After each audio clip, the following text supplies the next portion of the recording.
Well, you're obviously closer to college football than I am on a daily basis, but I want to get your take on the playoff system. We've just finished the fourth season of the current playoff system. I think it was an improvement, obviously, over the BCS system, but I think it has to go a little further. And I'll give you my opinion, and you can tell me where I'm wrong, or if you agree or disagree, or maybe what you think. I really believe that you have to expand it to at least a 6-team playoff. 8, I think, would be perfect. I think if you could get to the 5 power conference champions and 3 at-large teams, then you could have a decent playoff. But even if you didn't want to do that, even if you wanted to go to 6, okay, and take your 5 power conference teams and 1 at-large team, and then give your top 2 seeded teams a bye, play the other 4, and then roll them into the top 2 and play from there. Because currently, while it's much improved, I think it's still not quite there. What say you?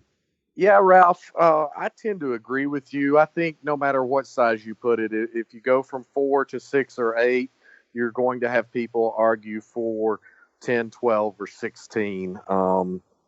So I'll be curious to see. I know there are a lot of people who think that expansion is inevitable. I just think that the college football, maybe this is a topic for a future episode with us. I think college football has, for as much as we love it, it has a lot of ills right now, and not all of them are college football's fault. I want to be clear of that. There's so much unfair demand on the majority of college football programs around the country to pay all the bills of all the sports, right, that it becomes a very slippery slope, very dangerous. I would be far more in favor of an 8-team playoff if it was a decade ago when college football's regular season was 11 games. But all the athletics directors got together along with school presidents and said, we're out of funding.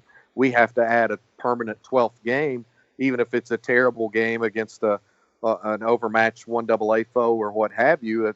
We'll make it homecoming and make a bunch of money off of it to fund our other sports. So I'm okay with 4. I think 6 would be good because you could get all the conference champs and go from there. But even that is not going to solve a lot of problems. But I mean, you had the Pac-12 and the Big Ten left out this year, and I'm not sure either of those conferences truly had any sort of compelling argument to be involved. I mean, Ohio State would have been in if it doesn't go give up half 100 or so to Iowa, an Iowa team that was very middling. So to me, the more exclusive it is, especially the way they want to keep the bowls involved, then I think the more exclusive and smaller it is, the better off for college football. But I certainly think that they could expand it and still find success.